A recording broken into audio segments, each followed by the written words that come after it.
The night his mother died, rain pressed against the tin roof like impatient fingers. It was the kind of rain that soaked through clothes and thoughts, the kind that made the world feel smaller and heavier at the same time.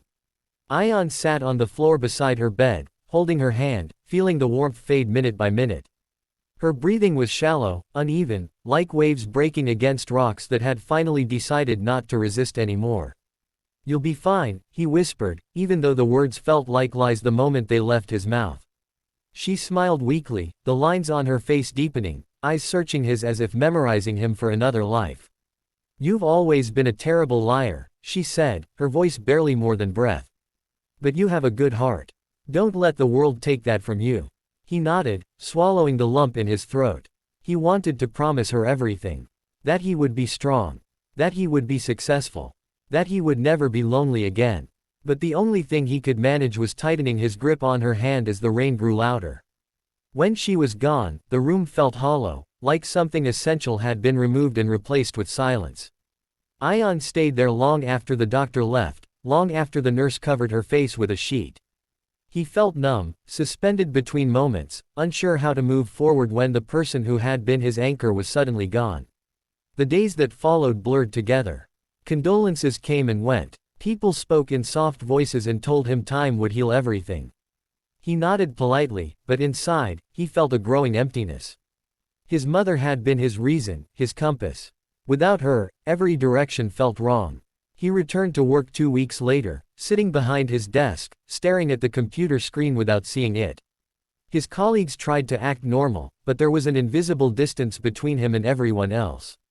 He began leaving early, walking aimlessly through the city, letting the noise swallow his thoughts. At night, he lay awake replaying memories, wondering if he had said enough, done enough, been enough. One evening, as he crossed an old bridge near the river, he stopped. The water below was dark and restless, reflecting broken pieces of city lights. He leaned against the railing, feeling a strange pull, as if the river understood his pain. For a brief, terrifying moment, he wondered how easy it would be to let go. A voice broke the silence. "Beautiful, isn't it?" He turned to see an elderly man standing a few steps away, holding a small paper bag. His hair was white, his face lined with years, but his eyes were sharp and alive. "I come here every evening," the man continued. "Helps me remember I'm still part of something moving." Ayaan nodded, unsure why he didn't just walk away. "It looks endless," he said. The man smiled gently. "Nothing is endless. Not pain. Not joy. Not even rivers. They just keep changing shape." They stood there in silence for a while. Then the man reached into the bag and pulled out 2 pieces of bread, tossing one into the river. Birds appeared almost instantly, diving and fighting for the crumbs. "Loss has a way of making us feel invisible," the man said quietly. "But even when you feel unseen, life notices you." Ayaan looked at him, surprised by the words. "How do you know?" The man met his gaze. "Because I lost my wife 12 years ago. And my son before that. For a long time, I came here hoping the river would take my thoughts away. Instead, it taught me to let them flow." Something in Ayaan's chest shifted. They talked for another hour, about nothing and everything. When they finally parted, the man patted Ayaan's shoulder. "Come back tomorrow," he said. "The river likes familiar faces." Ayaan didn't know why, but he did come back. And the next day. And the day after that. Slowly, the bridge became a place of quiet reflection. Months passed. Ayaan began to feel again. Not happiness exactly, but something close to peace. He started volunteering at a local shelter on weekends, something his mother had always wanted him to do. Helping others gave him a strange sense of connection, as if pieces of his broken heart were finding new purposes. One day, Kareem didn't show up. Ayaan waited, checking his watch repeatedly, scanning the bridge. The sky darkened, and the river seemed louder than usual. Finally, he left, uneasy. The next evening, Kareem was still absent. On the third day, Ayaan went to the address Kareem had once mentioned. The building was old and quiet. A neighbor answered the door, her expression solemn. "He passed away 2 nights ago," she said. "Heart attack. Peaceful," they said. Ayaan felt the familiar ache return, sharp and sudden. He thanked her and walked away, his chest tight. Another loss. Another empty space. For a moment, anger flared. Why did life keep taking people just as he started to need them? That night, he returned to the bridge alone. The river flowed on, indifferent and constant. He leaned against the railing, tears finally spilling. Why? He whispered into the dark. Why does everything leave? A sudden gust of wind brushed against his face, carrying the faint sound of fluttering wings. He remembered Kareem's words. Nothing is endless. Not pain. The next morning, Ayaan found a small envelope slipped under his apartment door. Inside was a letter in Kareem's handwriting. If you're reading this, it means I've gone where the river can't follow. I saw something in you the first day we met. A kind of sadness that hasn't yet learned its strength. Loss can hollow you out, or it can make space for something new. The choice is yours, even when it doesn't feel like it. Thank you for reminding me that even in old age, connections still matter. Don't stop coming to the bridge. And don't stop choosing life, even on the days it hurts. Ayaan held the letter to his chest, sobbing quietly. In that moment, he understood something he hadn't before. Pain didn't disappear. It transformed. It became memory, then meaning. Years passed. Ayaan's life changed in ways he couldn't have imagined. He left his old job and started working with a nonprofit, helping people who had lost loved ones find support and purpose again. He spoke openly about grief, about the nights when breathing felt heavy, about the bridges we all stand on in our minds. He still visited the river, often alone, sometimes with others who needed a quiet place to think. He would watch the water move, endlessly changing, endlessly alive. On the anniversary of his mother's death, he stood on the bridge with a small paper bag. He tore pieces of bread and tossed them into the river, watching the birds gather. He smiled through tears, feeling her presence not as a wound, but as warmth. I'm okay, he whispered. I'm still here. The rain began to fall softly, not like that first night, but gently, almost kindly.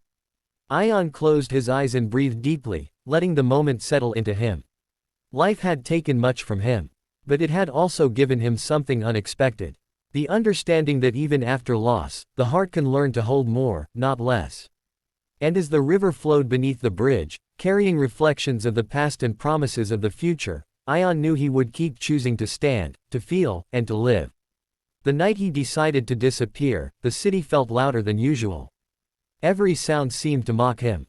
The honking cars, the distant laughter from a roadside cafe, the footsteps of strangers who still had somewhere to go. Ayaan stood on the edge of the footpath, holding a small backpack that contained everything he thought he needed to leave his life behind.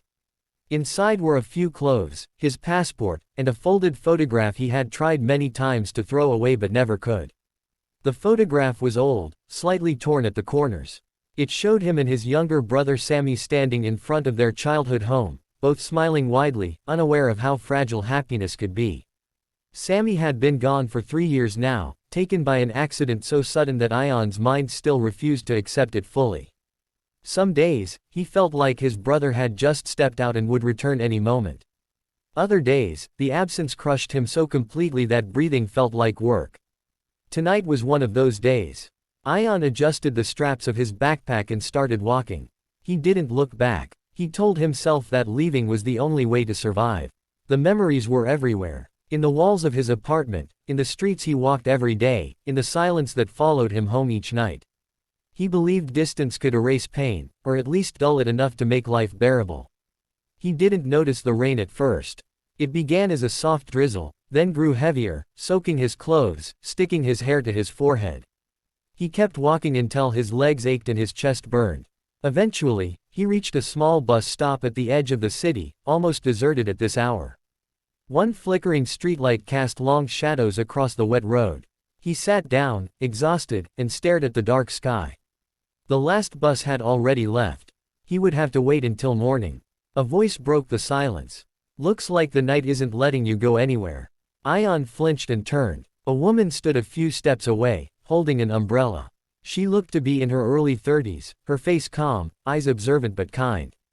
There was something steady about her presence, as if she belonged to the quiet rather than being disturbed by it. I didn't hear you come, Ayaan said. She smiled faintly. That's because you're not really here. You're somewhere else entirely. He frowned. You don't know me. No, she said, sitting on the bench a short distance from him. But I recognize that look. The one where you're trying to run from something heavy. Ayaan looked away. He didn't have the energy to argue. I'm just waiting for a bus. At midnight, in the rain, with a bag packed like you're leaving forever. She raised an eyebrow gently. That's a familiar story. He sighed, rubbing his face. What do you want? Nothing, she replied. Just company. Nights like this feel longer alone. They sat in silence for a few minutes, listening to the rain hit the road. Something about her presence felt oddly comforting, even though he didn't know her name.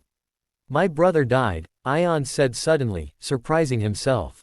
He hadn't planned to say it out loud. The words felt sharp, raw. 3 years ago. And everything stopped making sense after that. The woman nodded slowly. I lost my father when I was 20. He was the kind of man who made the world feel safe. When he died, I felt like gravity changed. Ayaan glanced at her. Did it ever go back to normal? She thought for a moment. No, but I learned how to walk differently. Her words stayed with him. The rain eased, becoming a soft mist. The woman stood up and closed her umbrella. Come with me, she said. Where? Somewhere warm. Somewhere with tea. She smiled. You look like you could use both. He hesitated. Every instinct told him to keep moving, to stick to his plan. But another part of him, tired and lonely, nodded. Okay. They walked a few blocks to a small all-night cafe tucked between 2 old buildings. Inside, the air smelled of coffee and fresh bread. The lights were warm, and only a few people sat scattered around, lost in their own worlds. They took a corner table. The woman ordered tea for both of them without asking. Somehow, it felt right. My name is Lena, she said. Ayaan. They talked slowly at first. About simple things. Where they grew up. What music they liked. Then the conversation drifted deeper, into regrets, into things they wished they had said when they had the chance. I was angry with my brother the day he died, Ayaan admitted, his voice low. We argued over something stupid.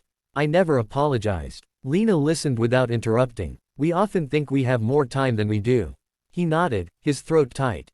I keep replaying it, every night, wondering how different things would be if I had just been kinder. Guilt is love with nowhere to go, Lena said softly. The words hit him hard. He stared at his cup, watching the steam rise.